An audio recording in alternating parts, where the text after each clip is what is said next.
الحمد لله رب العالمين وصلى الله وسلم على نبينا محمد وعلى آله وصحبه أجمعين.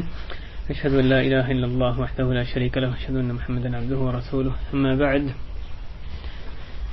محترم بزرگوں اور بھائیوں، یہ جو ایک جس موضوع کے متعلق ہمارے یہ آج کی محفل اللہ کی توفیق سے ہوگی، وہ اللہ تعالیٰ کی طرف دعوت دینا، اور خصوصاً یہ جو آنے والے دن ہیں، یعنی جو دن گزر رہے ہیں، چھٹیوں کے جو اوقات ہیں، ان کو اللہ کی طرف دعوت کے لیے استعمال کرنا اور اس کی حرص اپنے اندر پیدا کرنا. اس کے مختلف طریقے کیا ہو سکتے ہیں؟ اسلاف کی مثالیں اور دور حاضر کی بھی روشن مثالیں بہت سی، ان میں سے بعض کا یہاں پہ تذکرہ ہوگا، شاید کہ ہم بھی اس فلاح کی جو صفت ہے اس کو اپنے اندر پیدا کر سکیں. سب سے پہلے ہم جو دعوت کی اہمیت، فضیلت ہے، اس پر ہم کچھ بات کرتے ہیں مختصر سے. تو یہ جو اللہ تعالیٰ کی طرف دعوت دینا ہے، یہ بلند ترین ایک مقام ہے، بلند ترین درجہ ہے، منزلت ہے جو ایک بندے کو حاصل ہوتی ہے. ایک نہایت عمدہ کام ہے، ایک مسلمان بحیثیت مسلمان وہ کام یعنی کرتا ہے. اللہ کے قریب ہونے کا ایک بہت عمدہ ذریعہ ہے، اپنی نیکیوں کو تھوڑے وقت میں زیادہ نیکیاں سمیٹنے کا. یہ ایک بہت اچھا وسیلہ ہے اللہ تعالیٰ کی طرف دعوت دینا. یہی انبیاء کا کام تھا، یہی سید البشر رسول کریم صلی اللہ علیہ وسلم کا مشن تھا. وما ارسلناک انا ارسلناک شاہدا مبشرا ونذیرا وداعیا الی اللہ باذنہ وسراجا منیرا. اللہ تعالیٰ نے رسول کریم صلی اللہ علیہ وسلم کو مخاطب کر رہا ہے کہ ہم نے آپ کو بشارت دینے والا، ڈرانے والا، وداعیا الی اللہ، اور اللہ کی طرف دعوت دینے والا بنا کے بھیجا ہے، اور سراج منیر بنا کے بھیجا ہے. نبی صلی اللہ علیہ وسلم کے جو سچے پیروکار ہیں، وہ تبھی کوئی سچا پیروکار آپ کا بن سکتا ہے صحیح معنی میں اگر وہ جس چیز کی طرف رسول کریم صلی اللہ علیہ وسلم نے دعوت دی وہ بھی اپنی زندگی اسی کی طرف دعوت دینے میں لگائے.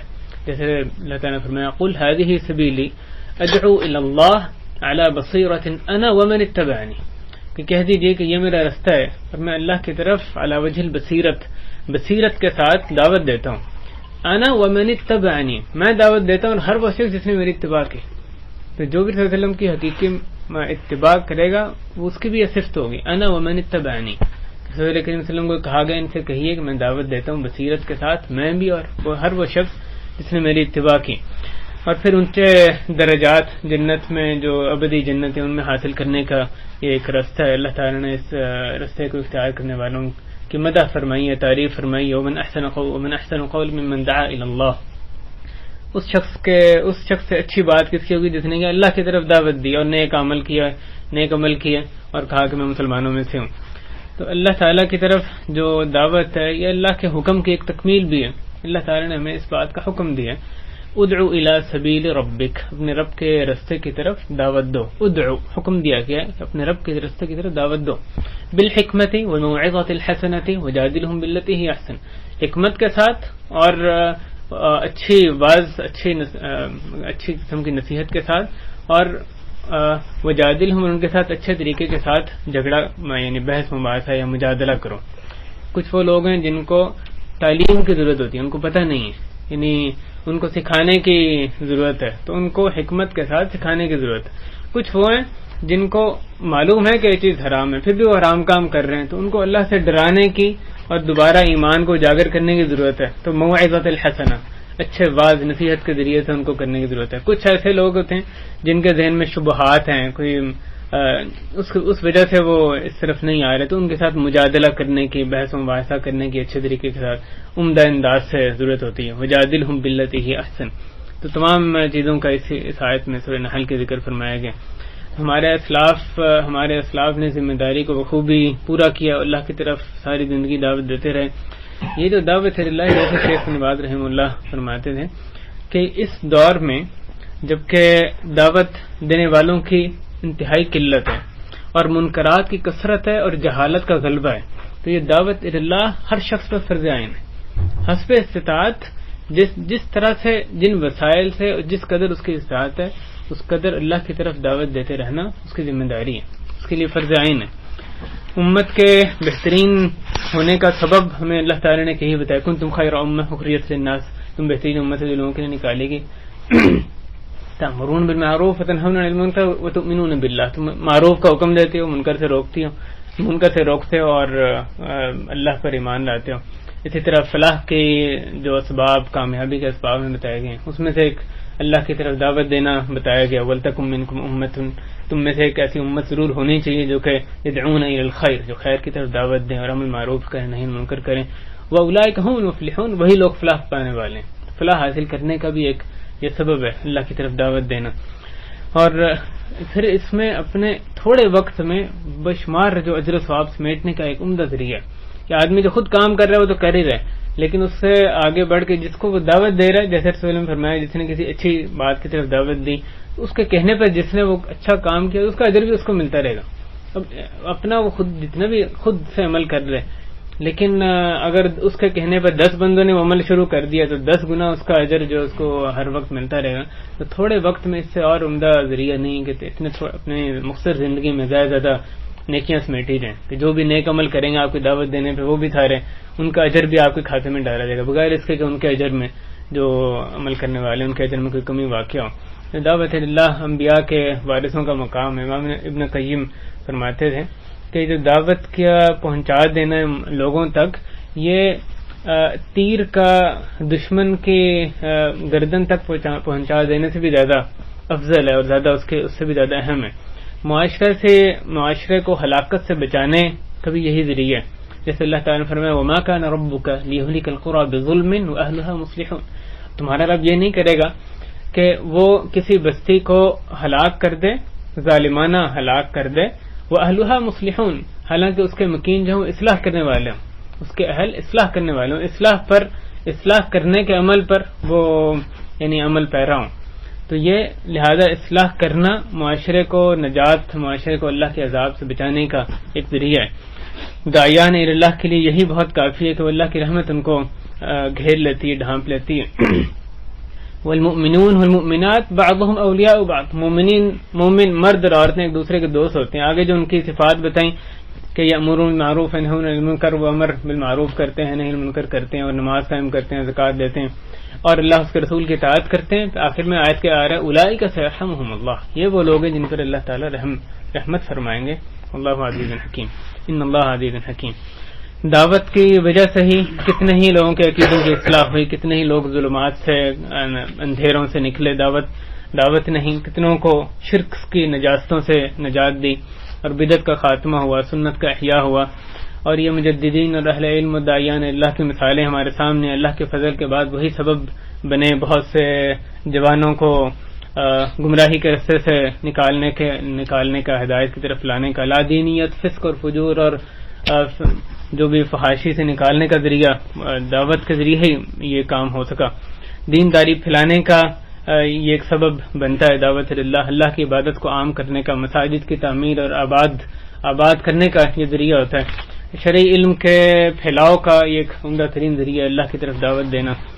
علماء اور جو داعیان اللہ ان کی محنتوں کو اور کاوشوں کو آپ دیکھیں, بغور اس کا مطالعہ کریں اس دور میں بھی, اور جو سابقہ ادوار ہیں ان میں بھی. خصوصاً حضرت یوسف علیہ السلام ہیں, اللہ کے نبی ہیں, وہ جب ان کو جیل میں ڈال دیا جاتا ہے وہاں بھی اس کام کو نہیں بھولتے, وہاں بھی جا کے اپنے جو آگے ہو جائے آنے والے حضرت یوسف علیہ السلام جو ہیں یہ اپنے جیل میں جا کے بھی ابھی کچھ نہ کریں, ابھی وہیں رکھ دیں بعد میں. حضرت یوسف علیہ السلام جیل میں جا کے بھی اپنے جو ان کے ساتھ 2 آدمی خواب پوچھنے آتے ہیں, ان کی ضرورت کو کام میں لاتے ہیں, خواب کی تعبیر بتانے سے پہلے ان کو دعوت دیتے ہیں. یا صاحب السجن ارباب متفرقون خیر ام اللہ الواحد القہار, میرے جیل کے ساتھیوں کیا یہ اللہ بہت سے جو رب ہیں یہ بہتر ہے, یہ ایک اللہ واحد قہار جو اس کے وہ بہتر ہے. کچھ اہل بدعت نے ایک اہل سنت کے جو امام تھے ان کو 2 سال کے لیے جیل میں قید کر دیا, دور حاضر میں 2 سال کے ان کو جیل میں قید کر دیا. اور وہ اللہ کے نیک بندے دعوت کے لیے جیل میں خوب متحرک رہے, اور ان 2 سالوں کے دوران میں سینکڑوں لوگ جو کہ بت کے پجاری تھے ان کے ہاتھ پر مشرف اسلام ہو گئے. اس طرح سے ہمیں یہ بھی نظر آتا ہے کہ جو عمدہ عملی نمونہ ہے اس کے ذریعے بھی انسان ایک دعوت دیتا ہے, اور ایک بہترین ذریعہ ہے دعوت دینے کا. حضرت عمر علیہ السلام ان کے دور میں جب ملک شام فتح ہوا تو کتنے ہی نصرانی جو عیسائی تھے وہ اسلام کی طرف آنے لگے, اپنی رغبت سے خود سے مسلمان ہونے لگے. حتیٰ کہ شام, مصر اور مغرب اور جو عراق کے علاقے تھے ان میں اکثریت, ان کے جو اکثر اصلی جو باشندے تھے نصرانی وہ ان میں سے اکثر جو ہے مسلمان ہو گئے. دعوت اللہ ملکوں کو فتح کرتی ہے. کتنے ہی جزیرے اور دور دراز علاقے تھے جن کو کہ صرف دعوت کے ذریعے سے فتح کیا گیا, بغیر کسی تلوار اٹھائے وہ علاقے جو ہیں فتح ہو گئے, اور وہاں صرف داعیان اللہ کی کاوشوں سے ہی جو اسلام کا نور ہے وہ پھیلا تھا. سلف صالحین سے ہمیں یہ بھی نظر آتا ہے کہ دعوت اللہ تو دیتے تھے, پھر جب کوئی ہدایت کی طرف آ جاتا ان کی دعوت دینے پہ تو اس پہ بہت ہی وہ خوش ہوتے تھے, کیونکہ ایک دل سے تڑپ ہوتی تھی کہ آ جائے, کسی طرح یہ صحیح رستے کی طرف آ جائے. جب کوئی آتا تھا تو اندر سے ان کو بہت خوشی ہوتی تھی, اس خوشی کا اظہار بھی وہ فرماتے تھے.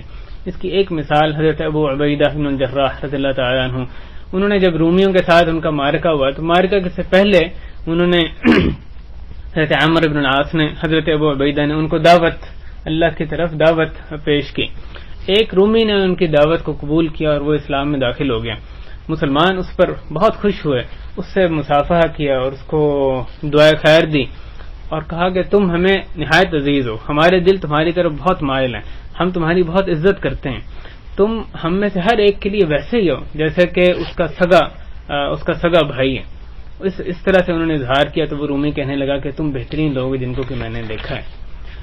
اور اسی کی ایک اور مثال ہمیں تاریخ طبری میں ملتی ہے کہ زیاد الزبیدی رحمہ اللہ, وہ اس کو ان سے امام طبری نے روایت کی ہے, حضرت عمرو بن العاص کے ہاتھ پر جب مصر فتح ہوا تو وہاں جو لوگ قید ہوئے تھے, جو اسیر تھے, ان میں سے بہت سے اسلام میں کیسے داخل ہوئے اس کا انہوں نے, اس کے یہ ایک عینی شاہد تھے زیاد الزبیدی, وہی اس کو روایت کرتے ہیں. وہ کہتے ہیں کہ جب مصر فتح ہو گیا تو مسلمان یہ دیکھنے لگے, جانچنے لگے کون سا شخص اسلام میں داخل ہوتا ہے اور کون سا نہیں ہوتا, کیونکہ جو نہیں ہوتا اس پر انہوں نے جزیہ عائد کرنا تھا, اور اپنے اختیار سے جو اسلام میں داخل ہونا چاہے تو ہی مسلمانوں کو پسند تھا, لیکن جو نہ ہونا چاہے اس کو زبردستی نہیں اس پر کی جا رہی تھی, اس پر بھی جزیہ لاگو کیا جانا تھا.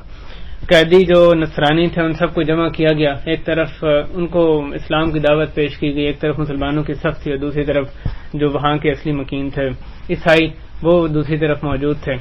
اب ہر ایک کے سامنے وہ اسلام کی دعوت پیش کرتے, اسلام قبول کر لینے یا نصرانیت پر ہی باقی رہنے کا اختیار اس کو دیتے.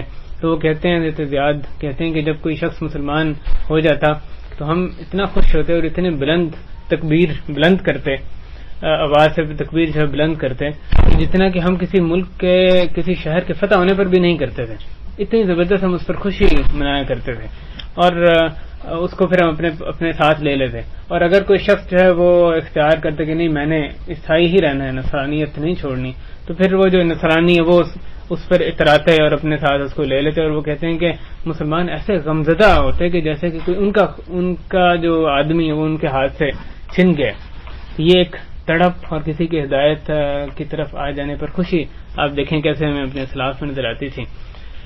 پھر بھائی اگلی بات ہے کہ دعوت میں حکمت اور نرمی اختیار کرنا عام اصول کے طور پہ, جو دعوت میں حکمت اور نرمی اختیار کرنا, اس کے نتائج عام طور پر زیادہ اچھے ہوتے ہیں بنسبت سختی اختیار کرنے کے. حضرت حماد ابن سلمہ رحمہ اللہ وہ کہتے ہیں کہ حضرت خلد ابن اشیم رحمہ اللہ, اور یہ ایک بہت بڑے جلیل القدر عالم اور زاہد شخص تھے, وہ ان کے پاس سے وہ اپنے ساتھیوں کے ساتھ کہیں تھے تو ان کے پاس سے ایک شخص گزرا جس نے اپنا جو کپڑا تھا وہ نیچے گھسیٹ رہا تھا, تو جس سے کہ حدیث میں آپ جانتے ہیں منع کیا گیا. ان کے ساتھیوں نے ارادہ کیا کہ اس کو سختی کے ساتھ پکڑ کے اس بات سے روکا جائے. تو یہ جو خلد ابن اشم تھے انہوں نے ان سے کہا کہ نہیں تم لوگ ٹھہر جاؤ, میں تمہارے لیے کافی ہوں, میں اس کو دعوت دیتا ہوں. پھر وہ اس کے پاس گئے اور اپنے جو مقام اور مرتبہ تھے اس کے باوجود وہ گئے اور کہتے ہیں کہ بھتیجے ایک مجھے تمہارے سے ضرورت ہے. بڑی نرمی کے ساتھ اس سے بات کی. اس نے کہا چچا کیا ضرورت ہے آپ کو؟ یہ چچا کا لفظ عم کا جو لفظ ہے یہ جیسے ہم انکل کہتے ہیں اپنی زبان میں, عرب میں بھی یہ مستعمل ہے, یعنی جو اپنے سے عمر میں بڑے ہیں اس کو چچا اور دوسرے کو بھتیجا کہا ہے. تو انہوں نے کہا چچا کیا ضرورت ہے؟ انہوں نے کہا تو اپنا جو پائنچا ہے وہ اوپر کر لو. اس نے وہ فوراً اوپر کیا. اس نے کہا اس میں تو میری بڑی عزت افزائی ہے. تو بعد میں انہوں نے اپنے ساتھیوں سے کہا کہ اگر تم اس کو جیسے پہلے دعوت دینے لگے تھے سختی کے ساتھ دیتے تو یہ کہتا کہ کوئی عزت افزائی نہیں اور کوئی اور چیز نہیں, اور یہ تمہیں بھی برا بھلا کہتا. تو وہ جو نرمی تھی اس کی وجہ سے اس بات نے اس پر زیادہ اثر کیا. اب بھائی یہ تو ایک انتہائی مختصر سی یہ گفتگو تھی دعوت کی اہمیت اور فضیلت پر. یہ جو موسم آ رہا ہے چھٹیوں کا موسم ہے جس میں کہ یعنی جو طلبہ ہیں ان کو خصوصاً اور جو کام کرتے ہیں ان کو بھی عموماً وہ بھی ان چھٹیوں میں یعنی اس موسم میں کچھ نہ کچھ چھٹیاں لیتے ہیں. فراغت کا وقت ہوتا ہے، جتنی مصروفیات سارا سال رہتی ہیں اس میں کچھ نہ کچھ ان کو وقت ملتا ہے. تو یہ دیکھنے کی بات ہے کہ ان اوقات کو جو فارغ اوقات قدرے ملیں گے اس کو ہم کیسے استعمال کرتے ہیں. رسول کریم صلی اللہ علیہ وسلم نے فرمایا نعمتان مغبون فیہما کثیر من الناس الصحہ والفراغ، کہ دو نعمتیں ایسی ہیں جن کا اکثر لوگ جن کا حق ادا نہیں کرتے، ان میں غبن کرتے ہیں، ان کا حق ادا نہیں کرتے، ان کی قدر نہیں کرتے. ایک صحت اور دوسری فراغت. یہ جو فراغت کا فارغ وقت ہے یہ بھی ایک اللہ کی نعمت ہے جس کی قدر کم ہی لوگ کرتے ہیں، جیسے اس حدیث میں آ رہا ہے. تو ہم نے دیکھنا ہے کہ ان چھٹیوں کو جہاں دیگر اعمال میں کاموں کے لیے استعمال کریں گے تو اللہ کی طرف دعوت دینے میں ہم نے کس قدر ان چھٹیوں کو استعمال کیا. ہمارے پاس زیادہ وقت ہے تو کتنا ہم نے اپنی ذمہ داری کو اس میں نبھایا ہے. اور اگر آج کل آپ جو دعوت دینے کے وسائل کی طرف دیکھیں تو ان کا اس قدر ہو گئے ہیں کہ ان کا شمار کرنا مشکل ہے. جو جدید ٹیکنالوجی ہے اس کی وجہ سے جو دعوت کے وسائل ہیں وہ بے تحاشا ہو گئے ہیں. ضرورت اس بات کی کون شخص ان کو صحیح کام کے لیے خیر کو پھیلانے کے لیے استعمال صحیح معنی میں کرتا ہے. مثلا جگہ جگہ بورڈ نصب ہوتے ہیں مختلف بڑے بڑے سائز کے، مختلف جو تجارتی کمپنیاں انہوں نے بورڈ نصب کیے ہوتے ہیں. اور اس مناسبت سے یہ بات بھی کہ اب ایسے جو بورڈ یہاں پر بھی ان کی کثرت ہوتی جا رہی ہے جن میں کہ عورتوں کو استعمال کیا جاتا ہے اپنی اشتہار بازی کی. اور وہ خواہ جو چیز ہے وہ اشتہار کی کئی اشتہار کیوں نہیں، کچھ کسی جس چیز کا اشتہار ہے اس کا کوئی اس سے تعلق بھی نہیں، پھر بھی اس کو استعمال کیا جاتا ہے. وہ تعلق ہو بھی تو پھر بھی غلط ہی ہے. یہ ایک عام منکر ہے، ایک مجاہرہ ہے فسق اور یعنی معصیت کا. جس کو روکنا، جس کا انکار کرنا ہم سب کے لیے ضروری ہے. جس کی بھی استطاعت ہو کہ اس کمپنی والوں کے پاس یہ جو بھی صاحب اختیار ہیں ان کو اپنی بات پہنچا سکے، اس کا انکار کر سکے، اس کے لیے لازم ہے کہ اس منکر کا انکار کرنے کی کوشش کرے، اس کو اپنے تئیں ختم کرنے کی کوشش کرے. بہرحال مقصود اس کا یہ تھا بات کرنے کا کہ مختلف بورڈز اس طرح کے نصب ہوتے ہیں.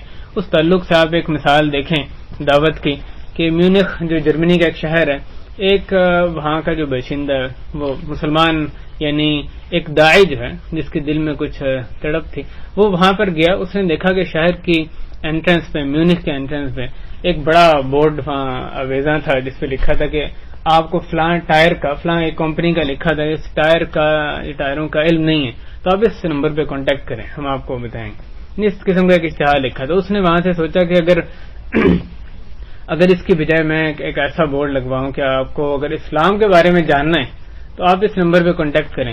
اس نے پھر ایک بورڈ بنوایا ایک عمدہ قسم کا جو وہاں لگوایا ایک نمایاں جگہ پہ، جس میں اس نے لکھا کہ اگر آپ کو اسلام کے بارے میں علم نہ ہو، اس کے بارے میں آپ جاننا چاہتے ہیں تو اس نمبر پہ کانٹیکٹ کریں. اور اپنا نمبر اس نے وہاں دیا. اور اس کے پاس جو ہے وہ بے تحاشا یعنی ٹیلی فون کال اس کو موصول ہونا شروع ہو گئیں. اور حتیٰ کہ اس نے وہاں پہ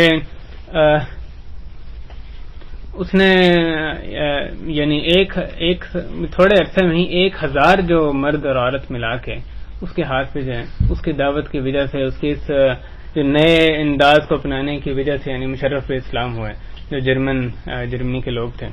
اب اس نے اس کے بعد وہاں پہ ایک مسجد بھی اچھی تعمیر کی، ایک اسلامی مرکز بھی قائم کیا اور ایک اسلامی درسگاہ وہاں پر قائم کی، یعنی ایک سینٹر بنا دیا. یہ ایک دعوت کی مثال تھی. حدیث میں آتا ہے واللہ لَأَنْ يَهْدِيَ اللَّهُ بِكَ رَجُلًا وَاحِدًا خَيْرٌ لَكَ مِنْ حُمُرِ النَّعَمِ، کہ اللہ کی قسم اللہ تعالیٰ تمہارے ذریعے ایک آدمی کو صرف ہدایت دے دے، ایک آدمی کو ہدایت دے دے تو یہ تمہارے لیے سرخ اونٹوں سے بہتر ہے.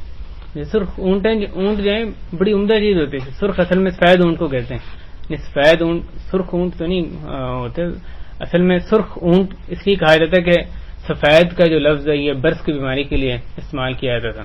تو سرخ اونٹ سے مراد سفید ہی ہوتا ہے. تو یعنی ایک بہت عمدہ اونٹ جو اس وقت ایک بہت قیمتی سامان تھا اس سے بھی تمہارے لیے بہتر ہے کہ ایک آدمی کو تمہارے لیے ہدایت مل جائے. اور آج کل آپ اس کو یعنی کسی عمدہ سے عمدہ سواری پر اس کو آپ یعنی قیاس کر سکتے ہیں. اور کہاں یہ کہ ایک آدمی نہیں کئی آدمی اور ہزاروں آدمی کسی کے ہاتھ پہ جو ہیں ہدایت یافتہ ہو جائیں. گاڑیوں کے پیچھے اسٹکر لوگ لگانا ایک یعنی عام بات ہمیں نظر آتی ہے. مختلف چیزوں کے لیے اس کو استعمال کرتے ہیں. کچھ لوگ اس کو بھی دعوت کے لیے استعمال کرتے ہیں. ایک بندے نے پیچھے اسٹکر لگایا کہ اگر آپ کو اسلام کے بارے میں جاننا ہے تو مجھے روکیں، خود گاڑی میں جا رہے ہو کہتے مجھے روکیں. اور پھر جب اس کو کوئی بھی روکتا تو وہ اپنی ڈگی سے جو جہاں کا وہ بندہ ہوتا اس نے بے شمار وہ چھوٹے کتاب اور کیسٹیں مختلف زبانوں میں رکھی ہوتی وہ نکال کے اس کو پکڑاتا، اور اللہ نے اس کے ذریعے کتنوں کی ہدایت یافتہ فرمایا. اسی طرح بھائیو لوگوں کے اجتماعات کو مختلف جہاں پہ جمع ہوتے ہیں ان کو کام میں لے کر آنا، دعوت کے لیے ان کو استعمال کرنا، خیر پھیلانے کا کام کرنا، یہ بھی ہمیں رسول کریم صلی اللہ علیہ وسلم کے اسوہ حسنہ سے بہت مقامات پہ نظر آتے ہیں. حضرت ربیعہ ابن عباد رضی اللہ تعالیٰ عنہ وہ کہتے ہیں کہ میں نے رسول اللہ صلی اللہ علیہ وسلم کو اپنی آنکھ سے دیکھا کہ وہ سوق ذی المجاز کا بازار تھا، اس میں وہ جاتے اور اونچی اونچی کیسے ایھا الناس قولوا لا الہ الا اللہ تفلحوا، لوگوں کہہ دو لا الہ الا اللہ تم فلاح پا جاؤ گے. اور آگے وہ فرماتے ہیں وَيَدْخُلُ فِي فِجَاجِهَا، حضرت ربیعہ فرماتے ہیں کہ وہ اس کے رستوں میں اس کی گلیوں میں اندر داخل ہوتے، یعنی جہاں لوگوں کے جمع ہونے کی جگہ تھی اندر جا کے لوگوں کے پاس جا کے ان کے جو اجتماعات کی جگہ تھی وہاں پر جا کر ان کے سامنے دعوت پیش کرتے. پھر آپ کو معلوم ہے صفا کی پہاڑی پہ جیسے رسول کریم صلی اللہ علیہ وسلم نے دعوت کو پیش کی، سب لوگوں کو پکار لگائی اور دعوت پیش کی. اور موسم حج میں کو صلی اللہ علیہ وسلم استعمال فرماتے تھے. طائف کی طرف دعوت دینے کے لیے آپ خود بنفس نفیس تشریف لے گئے. صحابہ کرام کو آپ نے حبشہ کی طرف، حبشہ کے جو بادشاہ تھا ملک تھا اس کی طرف دعوت دینے کے لیے بھیجا. حضرت مصعب بن عمیر اور عبداللہ بن ام مکتوم رضی اللہ تعالیٰ عنہما ان دونوں کو مدینہ منورہ رسول کریم صلی اللہ علیہ وسلم نے دعوت کے لیے بھیجا کہ وہ دونوں قرآن کے ذریعے سے وہاں پہ دعوت دیں. اور ان دونوں کے دعوت کی وجہ سے وہ جو مدینہ جو ایک یثرب جو ایک وقت کوئی اور ہی شہر ہوتا تھا وہ طیبہ طابہ بن گیا، اور اس میں سارا کوئی گھر ایسا نہیں تھا جس میں کہ اسلام کی دعوت جو ہے وہ داخل نہ ہو گئی ہو. اور پھر رسول اللہ صلی اللہ علیہ وسلم نے بادشاہوں کو خطوط لکھے، جو سرداران تھے مختلف قوموں کے ان کو بھی دعوتی خطوط لکھے. لہذا دعوت دینا ایک عالی مرتبت اور ایک بہت شرف والا ایک انتہائی عمدہ کام ہے، اور ہمارے لیے سب کے لیے لازم ہے. اس کے لیے یہ بھی لازم ہے کہ بندے میں اخلاص موجود ہو، صرف اللہ تعالیٰ کی رضا حاصل کرنا اس کا مقصد ہو. اور پھر صرف اخلاص کافی نہیں، صحیح طریقے پر دعوت ہو، یعنی جس طریقے پر رسول کریم صلی اللہ علیہ وسلم نے دعوت دی اسی طریقے پر ہی دعوت ہو. اسلام اس کا جو اچھا مقصد ہے کہ اس نے دعوت دینی ہے، اس کی وجہ سے وہ غلط وسائل استعمال کرنا اس کے لیے صحیح نہیں، بلکہ صحیح مقصد اور صحیح وسیلہ صحیح ذریعہ اختیار کرنا بھی ضروری ہے.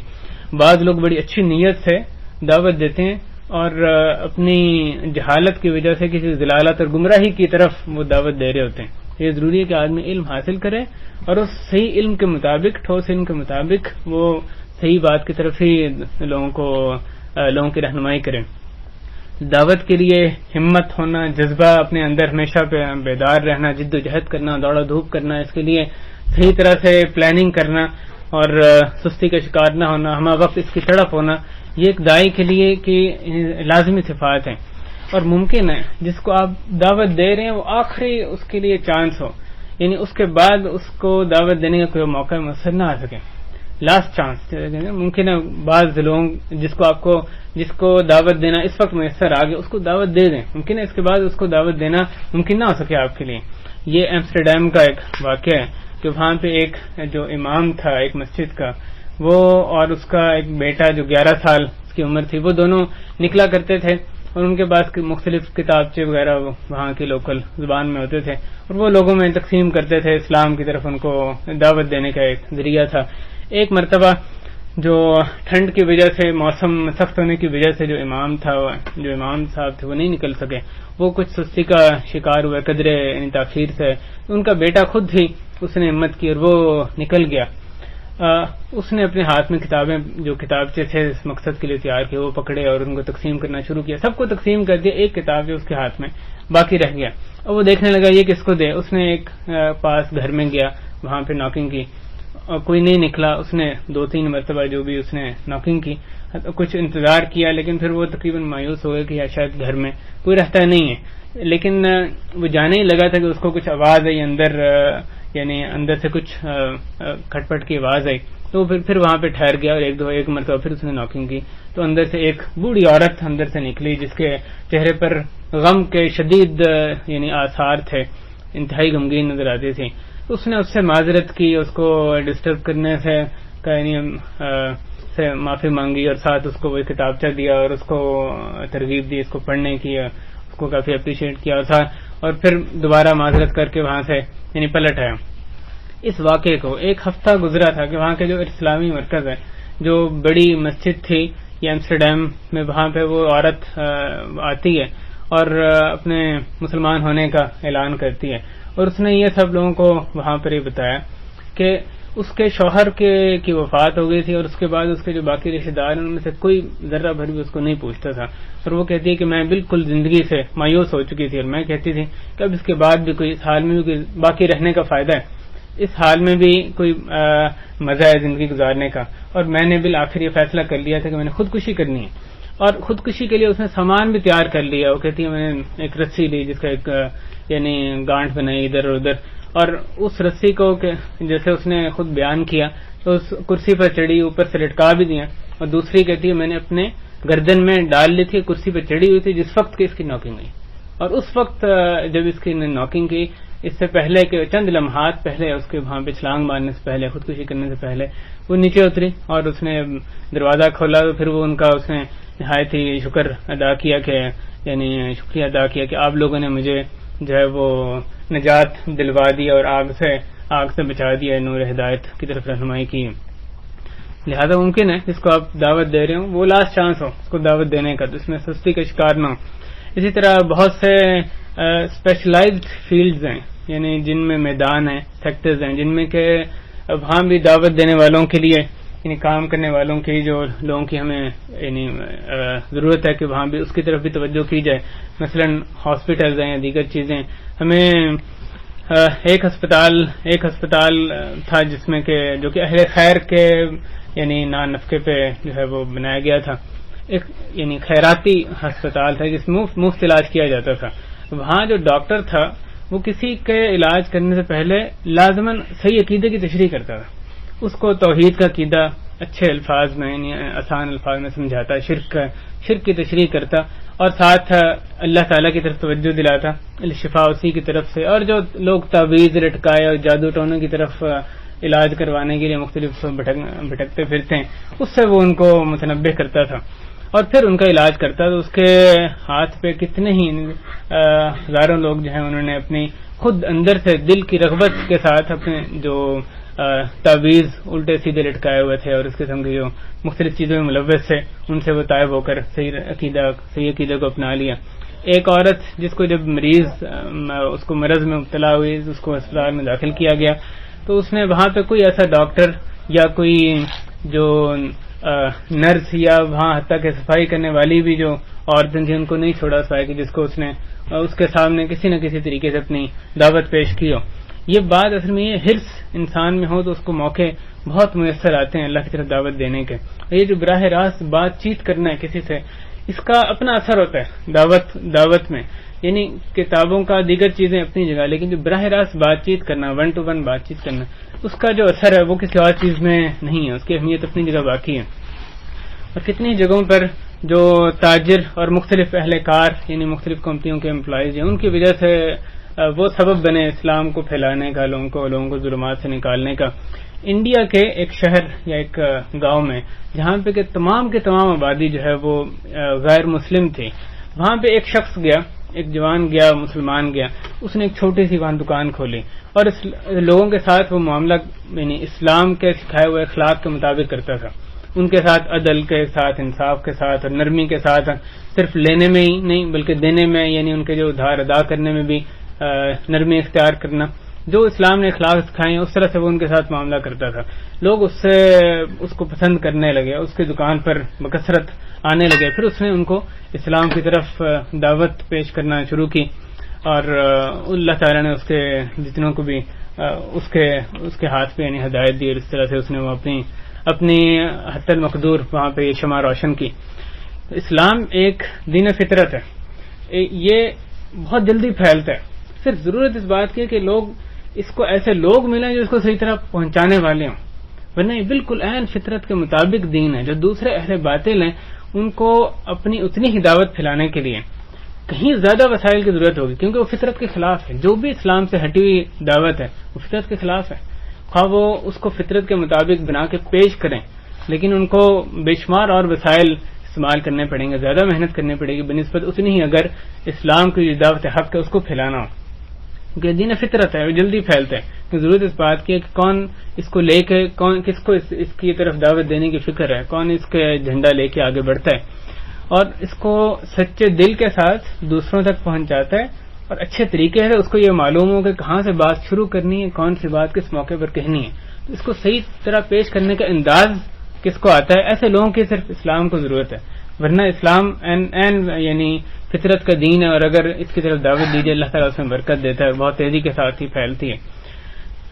ایک بازار میں دکاندار تھا، اس نے جب کبھی کوئی عورت اس کے پاس خرید و فروخت کے لیے آتی تو وہ اس کو کوئی نہ کوئی چیز مہیا، وہ چیز نہیں جیسے آج کل کے دکاندار اپنے نمبر دیتے ہیں تعلقات بڑھانے کے لیے، وہ اس کو کوئی نہ کوئی پرنٹڈ مٹیریل اس قسم کا دیتا جس کی طرف اللہ کی طرف دعوت ہو، حجاب کی طرف، عفت کی طرف، پاک دامنی کی طرف دعوت ہو، ایمان بڑھانے کا کوئی سبب ہو. اور اس کا نتیجہ یہ تھا کتنی ہی عورتیں تھیں جو پہلے اس کے پاس بے پردہ آئیں اور بعد میں اس کی دعوت کی وجہ سے جو صرف ایک یعنی پرنٹڈ مٹیریل کی صورت میں، جو دعوتی مواد کی صورت میں دعوت دے رہا تھا، تو اس کی وجہ سے وہ بعد میں انہوں نے باپردہ ہو کر آتی تھیں. یہ ٹی وی چینلز میں ایک وہ نیچے کئی چینلز پہ چلتی ہے، بعض چینلز میں تو خبریں چلتی ہیں، یعنی جو سرخیاں ہوتی ہیں وہ نیچے چل رہی ہوتی ہیں، ایک ٹیپ چل رہی ہوتی ہے، اور بہت سے چینل ایسے ہیں جن میں کہ جو لوگ SMS دیتے ہیں یا جو کوئی اس کو فون کر کے یا کمپیوٹر صاحب دیں انٹرنیٹ سے، تو وہ وہاں پہ وہ نیچے چلاتے ہیں. بہت سے لوگ اس کو بیکار چیزوں کے لیے استعمال کرتے ہیں، بہت دفعہ اس کو واہیات کاموں کے لیے بھی یعنی میسیجز کے لیے بھی استعمال کیا جاتا ہے. اور جو اہل حق ہیں ان کو چاہیے کہ ایسے وسائل کو بھی دعوت کے لیے استعمال کریں، وہاں پہ کوئی نصیحت، کوئی توبہ کی بات، کوئی واضح، کوئی اللہ کی طرف دعوت، کسی بھی قسم کی جو خیر کی طرف دعوت ہے اس کو وہاں پر وہ بھیجیں، جس کو کہ ہزاروں لوگ وہاں پر بیٹھے گئے وہ ٹی وی کے سامنے بیٹھے دیکھ رہے ہیں. اسی طرح ویب سائٹس پر بھائی لکھنا، کالمز لکھنا، مقالہ جات بھیجنا. پھر ایک بات جو آج کل ایک یعنی جو نئی چیز ایک اور سامنے آئی ہے کہ خبریں انٹرنیٹ پہ خبریں اویلیبل ہوتی ہیں، یہ اس اخبار سے زیادہ انٹرنیٹ کی جو اخبار ہیں ان کا مطالعہ کیا جاتا ہے، تو اس میں نیچے جگہ ہوتی ہے کومنٹس کی. اب وہاں پر کومنٹ لکھنا ایک اسلامی ذہن سے ہمارے لیے ایک بہت اچھا ذریعہ ہے اللہ کی طرف دعوت دینے کا. کتنے ہی ایسے یعنی خبروں کے نیچے کومنٹس لکھے گئے جس کے ذریعے مختلف بدعتوں پر رد کیا گیا، منافقوں کو جواب دیا گیا، شبہات کا بیان کیا گیا، گمراہی کا انکشاف کیا گیا، جو دشمنان اسلام ان کی چالوں کا انکشاف کیا گیا، حق کی وضاحت کی گئی، اہل حق کو ثابت قدمی کا سامان مہیا کیا گیا. ہمارے لیے ضروری ہے کہ اس کو بھی ہم یعنی جو کومنٹس کی جگہ ہوتی ہے اس کو بھی، جہاں جس قسم کا کالم ہے اس کو بھی ہم استعمال کریں. جو بھی ہمیں آتا ہے، ضروری نہیں آپ کو لمبی چوڑی کوئی دلائل آتے ہیں اور لمبی چوڑی چیزیں، آپ کو جو آتا ہے لیکن صحیح بات، حق بات وہاں پہ آپ یعنی لکھ دیں. اب وہاں ایک اور آدمی کو آپ کے ساتھ بیٹھے پھر اس کے ساتھ تبصرہ کرنا اتنا مفید ہے جتنا کہ وہاں پر آپ کمنٹس ڈال دیتے ہیں. بعد میں ممکن ہے سینکڑوں لوگ اس خبر کا مطالعہ کرتے ہیں، ہر کوئی اس سے بھی گو تھرو کرتا ہے، نیچے کمنٹس کو بھی پڑھتا ہے اور اس کے ہدایت کا ذریعہ بن سکتا ہے. اسی طرح سے جو اچھے موقعوں کی یاد دہانی ہے، اسلامی لیکچرز ہیں، اسلامی سیمینارز ہوتے ہیں، یا مختلف فضیلت کے اوقات ہیں، فضیلت کے یعنی کام ہیں، ان کی طرف توجہ دلانا. رسول اللہ نے فرمایا الدال علی الخیر کفاعلہ، جو خیر کی طرف دعوت دیتا ہے وہ ایسے ہی جیسے کہ اس کو کرنے والا. یا اگر آپ نے کسی کو خیر کی طرف دعوت دی اور آپ کے کہنے پہ اس نے کیا تو آپ کو ویسا ہی ثواب ہے جیسا کہ وہ کرنے والے کو ثواب ملے گا. ایک شخص نے اپنے 4 جو اس کے ساتھ کولیگ کام کرتے تھے ان کو ایک محاضرہ، ایک لیکچر تھا اسلامی، اس کا کارڈ جا کے اس کا دعوت نامہ پیش کیا، اور وہ چاروں کے چاروں ایسے تھے جو اصل میں کبھی بھی ایسی چیزوں میں شمولیت اختیار کرنے والے تھے ہی نہیں. لیکن وہ چاروں اس لیکچر میں آئے اور بعد میں لیکچر کے بعد انہوں نے ایک سلپ لکھ کے جو مدرس تھے ان کو یعنی بھیجی اور ان کو بتایا کہ اس طرح سے ایک ہمارے کولیگ تھا اس نے دیا. اور پھر اللہ تعالیٰ نے اس کو ایک حادثے میں یعنی اللہ نے مقدر کیا کہ وہ فوت ہو گیا، اور جس کی وجہ سے ہمارے پر اتنا اثر ہوا کہ ہم سارے جو ہیں یہاں پر اس لیکچر میں آ گئے. تو آپ کو نہیں پتا کس وقت کون سی بات جو ہے کس پر اثر کر جائے. بات یہ ہے سوچنے کی دعوت کی فکر کون کرے گا، کون اس فرض کو ادا کرے گا، اپنی ڈیوٹی سمجھ کے اس کو آگے لے کر صحیح اسلام کی طرف لوگوں کو دعوت دے گا. حضرت عبد الرحمن السلمی رحمہ اللہ، یہ جو جلیل القدر تابعی تھے، ان کو اس بات کی فکر لائق تھی، وہ اس قافلے میں جو داعیان کا قافلہ اس میں شامل ہونا چاہتے تھے، انہوں نے قرآن سکھانا لوگوں کو شروع کیا۔ حضرت عثمان ابن عفان رضی اللہ تعالیٰ عنہ ان کے دور میں شروع کیا، اور جو حجاج کا دور تھا اس تک وہ قرآن پڑھاتے رہے۔ کل جو وقت انہوں نے قرآن پڑھایا وہ 70 سال پر محیط ہے حضرت عبد الرحمن السلمی، اور باقاعدگی کے ساتھ وہاں پر قرآن کے لوگوں کتنے ہی لوگ ان کے ہاتھ سے پڑھ کر وہ نکلے اور ان کے ہاتھ پر انہوں نے تربیت پائی۔ شیخ محمد الامین الشنقیطی، جن کی ایک معروف تفسیر اضواء البیان کے نام سے، یعنی جو یہاں پہ ملتی ہے مکتبات میں، ایک معروف مفسر تھے، اور کتنی ہی ان کی یعنی دسیوں کتابیں، بہت عمدہ کتابیں اویلیبل ہیں۔ 1376 ہجری میں وفات پہ ایک دفعہ وہ مغرب اور عشاء کے درمیان درس دے رہے تھے، انہوں نے اس آیت کی تفسیر شروع کی، وَلَا تُفْسِدُوا فِي الْأَرْضِ بَعْدَ إِصْلَاحِهَا، کہ زمین میں فساد، زمین کے اصلاح کے بعد اس میں فساد نہ پھیلاؤ۔ وہ مغرب سے عشاء تک وہ روتے رہے، دوبارہ وہ آگے اپنا درس یعنی نہیں بڑھا سکے، اور ساتھ ہی کہتے رہے الارض اصلحها اللہ فافسدها الناس، کہ اس زمین کی اللہ تعالیٰ نے اصلاح کی تو لوگوں نے اس میں فساد برپا کر دیا۔ یہ کہتے وہ مغرب سے عشاء جو ہے وہ اپنے ان کی مطلب رونے میں ہی گزری اپنے درس کے دوران، یہ کہ اللہ تعالیٰ نے اس میں اصلاح کی، اس میں توحید تھی، اس میں خیر کا صرف خیر ہی خیر تھی، لوگوں نے آ کے اس میں اللہ تعالیٰ کے نظام میں جو خلل ڈالا اور برائیاں پھیلائیں، اس میں فساد اس طرح سے برپا کیا۔ بعض لوگ جو ہیں وہ چھوٹے پیدا ہوتے ہیں اور جب بڑے ہو کے مرتے ہیں اس وقت بھی چھوٹے ہی ہوتے ہیں، بعض جو ہیں وہ چھوٹے پیدا ہوتے ہیں اور بڑے ہو کے جب مرتے ہیں اس وقت وہ بڑے ہو چکے ہوتے ہیں، یعنی عمر کے اعتبار سے نہیں بلکہ یہ اپنے کاموں کے اعتبار سے بعض ایسے ہوتے ہیں جو کہ واقعی ایک بڑے بن کر اپنی یعنی جب عمر کو پہنچتے ہیں تو بڑے بن کر پھر اللہ کے پاس جاتے ہیں۔ تو دعوت کے ذریعے سے اصل میں انسان بڑا بنتا ہے، اس کی جب وفات ہوتی ہے اس وقت بھی اس کا ذکر باقی رہتا ہے لوگوں میں، اور بعض لوگ جو زندہ ہوتے ہیں وہ بھی دوسروں کے لیے مردہ کی مانند ہوتے ہیں، اس شخص سے دوسروں کو کوئی فائدہ حاصل نہیں ہو رہا تھا، اور بعض ہیں جو کہ ان کے جانے کے بعد بھی ان کے فوائد جو ہیں بہت دیر تک چلتے رہتے ہیں۔ تو ارد گرد کے لوگوں کی طرف نظر دوڑائیں جو خادم کام کرتے ہیں، جو مثلا ڈرائیور کام کرتے ہیں، جو ہمارے ماتحت مختلف لیبر کام کرتے ہیں، کتنے ہی ایسے لوگ ہیں جن کے طرف یعنی دعوت دینا ہمارے لیے بہت ممکن ہے، ہم نے اپنی ڈیوٹی کہاں تک ادا کی اس پر غور کریں، اور جب بھائی حرام کام ہو رہے ہوں، فسق و فجور اور بے حیائی اور بے غیرتی اخلاق سوز حرکتوں کی طرف دعوت دی جا رہی ہو انتہائی منظم اور غیر منظم انداز میں بھی، تو پھر یہ ضروری ہے سوچنا کہ ہم نے اس کے سد باب کے لیے کیا محنت کی ہے۔ منکرات جہاں پھیلی جا رہی ہیں اور ہم خاموشی کے ساتھ بیٹھے ہوں اور سکون کی نیند سو رہے ہوں، یہ ممکن نہیں ہونا چاہیے۔ الدال علی الخیر کفاعلہ، جو خیر کی طرف جس نے دعوت دی اس کا ثواب ایسے ہی جیسے کہ اس کو کرنے والے کا۔ لوگوں کی تکریم بھی دعوت اللہ کا ایک وسیلہ ہے، ذریعہ ہے۔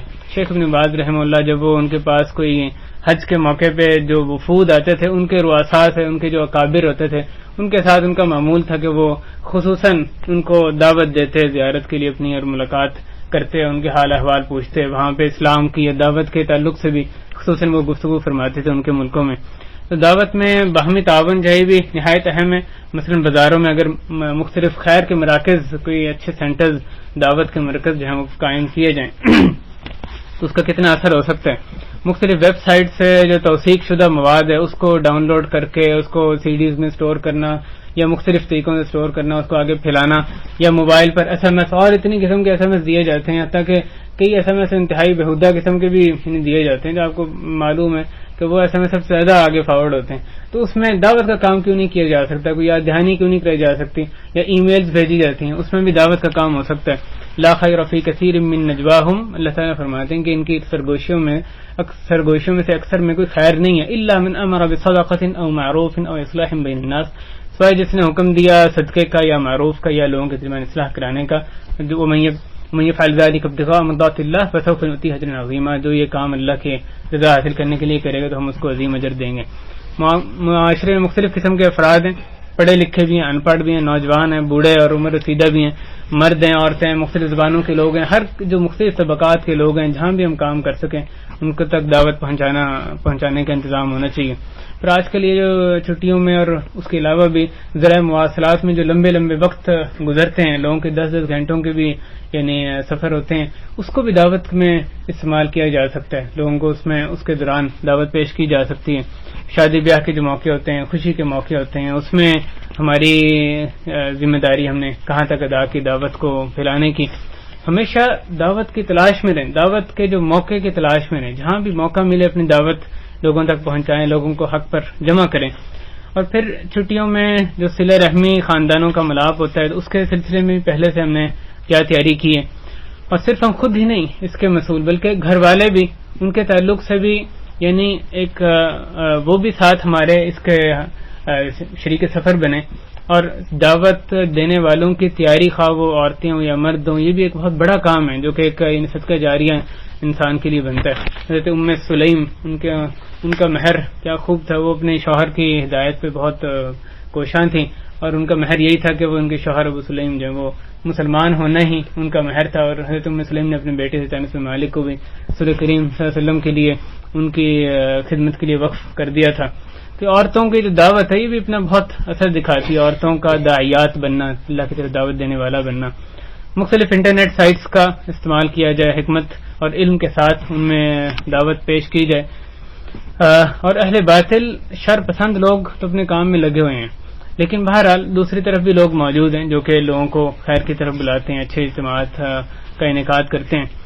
بھائیو, جب داعی کو یہ علم ہو کہ اللہ تعالیٰ کی مدد اس کے ساتھ ہے اس کے راستے کی طرف دعوت دینے میں, تو پھر اس کی ہمت بڑھتی ہے, جذبہ بیدار ہوتا ہے, وہ آگے بڑھتا ہے دعوت دینے میں, خواہ اس کو اس میں مشکلات بھی آ رہی ہوں, لیکن اس کو علم ہے کہ اللہ اس کے ساتھ ہے, بالآخر انجام کار حق کا ہی ہے, حق کا غلبہ ہی ہے, تو پھر وہ آگے بڑھتا ہے اپنی دعوت دینے میں. جیسے اللہ تعالیٰ نے حضرت موسیٰ علیہ السلام کو فرمایا تھا, لا تخافا اننی معکما, تم ڈرو نہیں, میں تم دونوں کے ساتھ ہوں. اسمع وارا, دیکھ رہا ہوں اور سن رہا ہوں دیکھ رہا ہوں. یا فرمایا بآیاتنا انتما ونتبعکم الغالبون, ہماری آیات کے ذریعے تم دونوں اور جو تمہاری اتباع کریں وہ غلبہ پانے والے ہیں. تو آپ دیکھیں اللہ تعالیٰ نے فرمایا ہماری آیات کے ذریعے تم دونوں, اور موسیٰ علیہ السلام حضرت ہارون علیہ السلام, اور تم دونوں کی جو اتباع کرے وہ غالب ہیں. تو یہ جو قرآن ہے نا, قرآن کے ذریعے سے دعوت ہے, اس سے بڑھ کے کسی چیز کی تاثیر نہیں ہے. جیسے اللہ تعالیٰ نے وسلم کو بھی حکم دیا وجاہدہم بہ جہاد کبیرہ, اس قرآن کے ذریعے ان سے بہت بڑا جہاد کیجیے. تو قرآن کو اپنا سلاح بنانا, اس کے ساتھ اس اسلحے سے اپنے آپ کو لیس کرنا دعوت اللہ کے لیے بہت ضروری ہے. اس چیز سے بڑھ کے کسی چیز کا اثر نہیں ہوتا. دعوت کے سلسلے میں جتنا قرآن کا اثر ہے اتنا کسی چیز اور چیز کا اثر نہیں ہو سکتا. اور حضرت عمر نے حضرت معاذ بن جبل کو شام کی طرف بھیجا, اسی طرح حضرت عبادہ بن صامت, حضرت ابو الدرداء کو بھی قرآن کی طرف دعوت دینے میں بھیجا, حضرت ابن مسعود کو معلم بنا کر, وزیر بنا کر کوفہ کی طرف بھیجا. صحابہ نے افریقہ میں دعوت دی اور کہاں تک وہ بات پھیل گئی. حج کے موقع پہ حضرت اللہ بن مسعود, ان کے شاگرد حضرت علقمہ, وہ دعوت دیتے ہمیں نظر آتے تھے.